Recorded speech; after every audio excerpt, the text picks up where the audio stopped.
வரலாறு.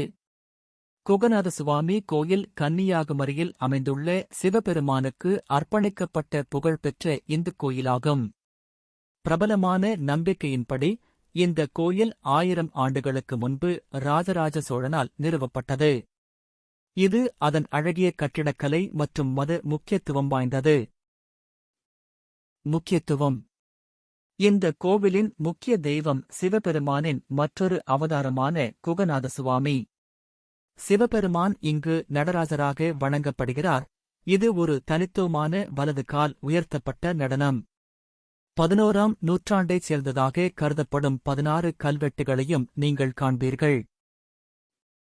நேரங்கள்: காலை 6 மணி முதல் 11:30 மணி வரை மற்றும் மாலை 5 மணி முதல் இரவு 8:30 மணி வரை.